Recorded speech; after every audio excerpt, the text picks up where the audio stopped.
Татар халкының күренекле шәхесләренә багышланган проектны дәвам итәбез. Ул Татар энциклопедиясе һәм төбәкне өйрәнү институты, президент каршындагы татар телен һәм Татарстан Республикасында яшәүче халыклар вәкилләренең туган телләрен саклау, үстерү мәсьәләләре комиссиясе ярдәме белән тормышка ашыла. Бүген сүз күренекле композитор, музыка җәмәгать эшлеклесе, педагог, илебез һәм татар музыка сәнгатенең танылган эшлеклесе Нәҗип Җиһанов турында. Һәм бу очраклы түгел, чөнки тиздән Нәҗип Җиһановның Илдар операсы премьерасына 80 ел.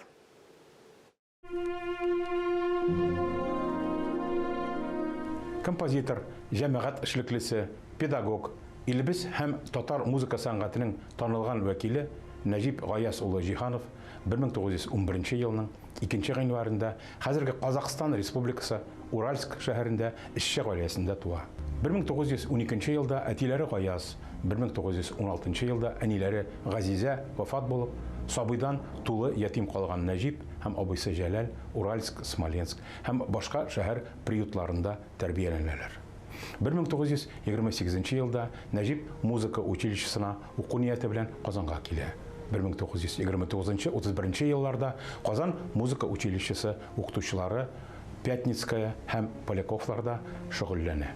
1931 елда композитор Александр Ключарев киңәше белән Мәскәү музыка училищесының композиторлык бүлегенә укырга керә. Техникумны тәмамлаганнан соң Мәскәү консерваториясенә турыдан-туры 3-нче курска кабул ителә. 1938 елда укуын тәмамлап Казанга әйләнеп кайта.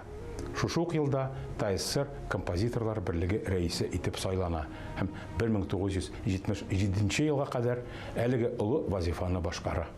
Нәҗип Гаяз улы Җиһанов 20-нче гасыр татар музыка сәнгатен үстерүгә гаять зур өлеш керткән күп кырлы талант иясе. 1939-60 елларда ул музыкаль театр жанрларында айруша актив эшли. 8 опера һәм 3 балет иҗат итә. Аның Кашкын, Ирек, Алтын чәч, Илдар, Шагыйрь, Намус, Түләк белән Сусылу, Җәлил операларындагы тормышчан һәм символик образлар аша татар халкының тормыш вакыйгалары чагылдырыла. Алтын чәч операсы өчен композитор 1948 елда СССР дәүләт бүлегенә, Җәлил операсы өчен 1958 елда ТССРның Габдулла Тукай исемендәге дәүләт бүлегенә лаек була. Нәҗип Җиһанов татар музыкасы тарихында зур композитор-симфонист буларак таныла. Ул циклның төп идеяләрен тыңлаучыга җиткерүдә төрлелек, тембрлы һәм драматик шишелешләрнең яңалыгы, композиторлык техникасы алымнарының киң диапазоны белән аерылып торучы 16 симфония иҗат итә. Милли рух белән сугарылган 2 зур эше симфоник оркестр өчен татар темаларына сюитасы 1950 елда, 2-нче Сабантуй симфониясы 1960 елда СССР дәүләт бүләкләре белән бәяләнә. Аның мәшһүр әсәрләре татар музыкасының халыкара мәйданында танылуына булышлык итә. Җәлил операсы зур театрда, Прага милли театрында куела. Композитор камера вокаль әсәрләрдә яза. Аның Сириннәр хуш истарата, Зарыгу, Җир йөзендә әкият бар һәм башка күпләгән җырлары һәм романслары киң танылу ала һәм концерт программаларына кертелә. Республиканың бүгенге көндә уңышлы эшләп килүче барлык диярлек музыка сәнгате институтлары, композиторлар берлеге, Казан консерваториясе һәм аның каршындагы махсус урта музыка мәктәбе, татар опера һәм балет театры, дәүләт симфоник оркестры. Аның башлангычында оештырыла һәм сафка баса.